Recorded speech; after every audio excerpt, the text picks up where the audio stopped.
Assalamualaikum teman-teman, saya Randy Adha, Sekilas IT. Dan video kali ini saya akan ngerakit sebuah komputer dengan budget 789 jutaan. Nah, kenapa? Karena kemarin saya datang ke toko-toko yang ada di Bandung, ya jalan-jalan lah. Terus nanya-nanya ke toko nih, kalau misalnya kita punya budget 7 juta atau 8 juta, kita dapat spek seperti apa dan performa PC-nya seperti apa. Terus mungkin ada berapa ya? 5 atau 6 toko saya datengin. Dia tuh nyaranin menggunakan Intel Core i5 9400F. Nah, jadi kemarin saya dapat racikan-racikan PC dari beberapa toko yang ada di Bandung. Begitu saya datang ke sana, dia langsung nyaranin menggunakan Intel. Terus saya tanya lagi, selain Intel ada apa lagi? Nah, baru mereka menyarankan untuk menggunakan AMD Ryzen. Ya mungkin mereka banyak stoknya atau gimana saya juga kurang tahu. Dan ternyata waktu saya datang ke rumah, komponen-komponennya tuh udah ada sebagian di sini. Jadi saya rencana mau rakit PC dengan mirip-mirip lah racikannya yang seperti ada di toko. Jadi saya memperkirakan ketika kita datang ke toko terus bawa duit 7 juta atau 8 juta, mungkin performanya bakalan seperti PC yang saya rakit di sini. Nah, makanya di sini saya akan rakit PC menggunakan Intel Core i5 9400F. Ini udah punya 6 core, 6 thread dengan TDP 65 watt saja. Jadi bakalan irit daya, irit listrik. Dan performanya ya pasti udah GG gitu kan. Udah 6 core, 6 thread. Oke, terus motherboardnya. Jadi saya menggunakan ASRock B365 Phantom Gaming 4. Udah pernah saya review. Kalian kalau misalkan belum nonton, ada kartnya di atas untuk lihat review si motherboard ini. VGA-nya menggunakan Asus Ponic GeForce GTX 1660. Ini 6GB GDDR5.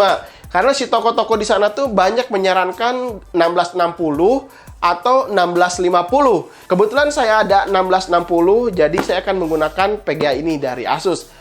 Sebenarnya kalau misalnya kita beli GTX sebelum tanggal 15 November, kalau nggak salah, bakalan ada paket bundling apa gitu. Nanti saya akan simpen di deskripsi kalau misalkan masih ada gitu informasinya. Oke? PGA-nya ini, terus power supply-nya. Nah, power supply-nya di sini saya menggunakan dari Sigmatech. Ini tuh brand yang sekarang hadir lagi di Indonesia, bakalan meramaikan dunia perkomputeran. Di sini saya menggunakan Centauro S80 Plus 550 watt. Jadi Sigmatech punya 3 SKU, ada yang 450 watt, 550 watt sama 650 watt. Semuanya udah bersertifikasi 80+. Dan di sini saya menggunakan 550 karena ini udah sangat cukup sekali untuk menghandle komponen-komponen yang ada di sini. Seperti itu. Ini udah cukup ya. 550.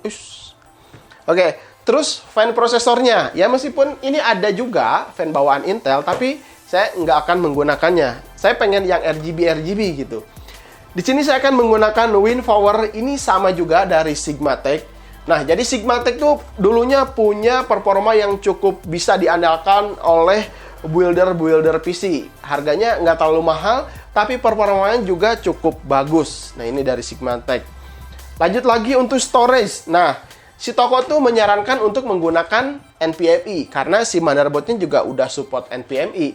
Tapi kalau misalkan budgetnya kurang gimana? Nah, tentunya dikasih pilihan untuk menggunakan SSD. Nah, jadi kalau misalkan budgetnya kurang, turunin pakai SSD. Terus kalau misalkan kurang lagi, turunin jadi harddisk. Oh, jangan. Kalian kalau misalkan spek seperti ini, jangan menggunakan harddisk. Kecuali untuk storage kedua. Storage pertamanya atau Windows-nya disimpan di SSD atau di NVMe. Lalu untuk storage penyimpanan yang lain, boleh menggunakan harddisk. Seperti itu. Oke, lanjut lagi untuk memori RAM. Nah, karena di sini saya akan menggunakan ya ada RGB-an, jadi saya gunakan dari T-Force Delta RGB 2x4 GB. Kalau misalnya kalian budgetnya kurang, toko tuh menyarankan pakai yang nggak ada heatsinknya. Misalkan ini Taiwan Gaming dari T-Force, harganya kan lebih murah juga gitu. Terus kalau misalnya kalian budgetnya lebih, bisa juga menggunakan dari Corsair LVX Penguin yang 3200 MHz kecepatannya Tapi sayang juga nanti nggak kepake juga karena si prosesornya terlimit di 2666 MHz. Oke, gitu aja. Kalian udah kenalan dengan komponen-komponen yang bakalan saya rakit di sini. Dan monitornya saya akan menggunakan dari Asus PG27QR. Ini tidak termasuk, tapi ini di luar ya. Kalau misalnya kalian pengen nonton review dari monitor ini, linknya, cardnya ada di atas, tinggal diklik aja. Kita langsung aja rakit dan kita lihat tes benchmark, tes game di beberapa pengujian. Oke, kita langsung rakit sekarang aja. Let's go!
Oke, kita akan tes langsung di beberapa pengujian benchmark, game, suhu, dan daya satu unit PC ini.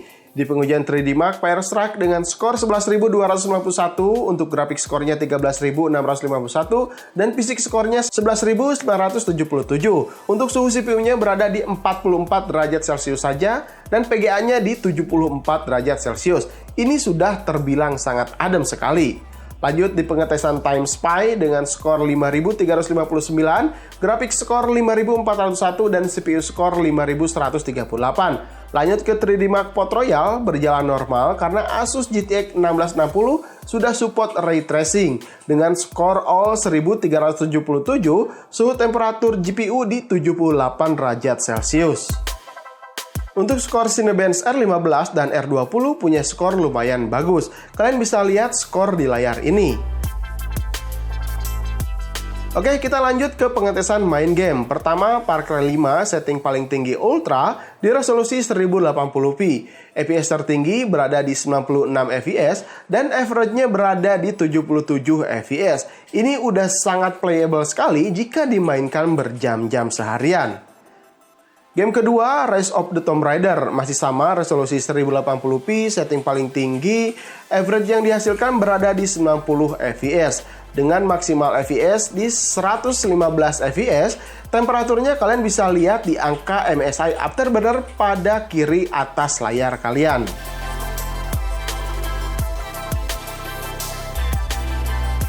Game ketiga, game lawas, yakni GTA 5, settingan paling tinggi di 1080p. FXAA aktif dengan average berada di 114 fps. Ini skor yang cukup tinggi untuk game lawas seperti GTA 5 ini.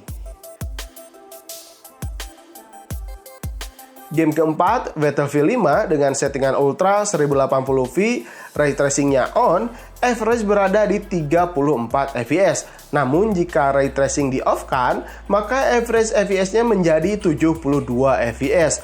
Skor yang lumayan playable jika dimainkan. Dan temperatur prosesor dan GPU-nya kalian bisa lihat di MSI Afterburner di pojok kiri layar kalian. Oh iya, di pojok kiri bawah ada wattmeter untuk mengukur daya yang dihasilkan saat main game dalam hitungan watt. Jadi kalian bisa prediksi jika PC dengan spek seperti ini, wattnya berkisar di 220 watt saja, ya kurang lebih. Apakah listrik di rumah kalian masih sanggup jika menampung watt seperti itu? Oke, lanjut ke game yang terakhir. Ini ada Project Cars 2, setting high, resolusi 1080p, mendapatkan average di 153 fps. Untuk suhu dan temperaturnya bisa kalian lihat lagi di kiri atas layar. Jadi untuk ukuran i5 9400F menggunakan Sigma T-Queen Power, suhu yang dihasilkan sangat adem sekali. Mau dipakai game, render, dan lain-lain, semua terkendali. Performa PC ini sangat worth it sekali jika kita melihat watt yang dikeluarkan berkisar hanya di 220 watt saja. Itu untuk berbagai pengujian. Jika pesaingnya ada AMD Ryzen 5 2600X default dengan spek yang sama, watt yang dikeluarkan bisa mencapai 300 watt lebih. Videonya saya pernah buat dan bisa cek di deskripsi atau card yang di atas. Nah, jadi bagaimana menurut kalian? Apakah dengan racikan toko seperti ini sangat worth it dibeli dengan budget antara 7-8 jutaan untuk PC-nya saja? Dan oh iya, seharusnya jika video ini sudah tayang, maka GTX 1660 Super sudah launching dan bisa kalian cari di e-commerce kesayangan kalian. Karena saat merakit PC ini, GTX 1660 Super belum rilis. Oke, cukup sampai di sini dulu. Mudah-mudahan video ini bisa bermanfaat untuk kalian. Jangan lupa like, share, dan subscribe channel Sekilas IT. Sampai ketemu di video berikutnya. Saya Randy Adha, Sekilas IT. Assalamualaikum warahmatullahi wabarakatuh. Salam teknologi.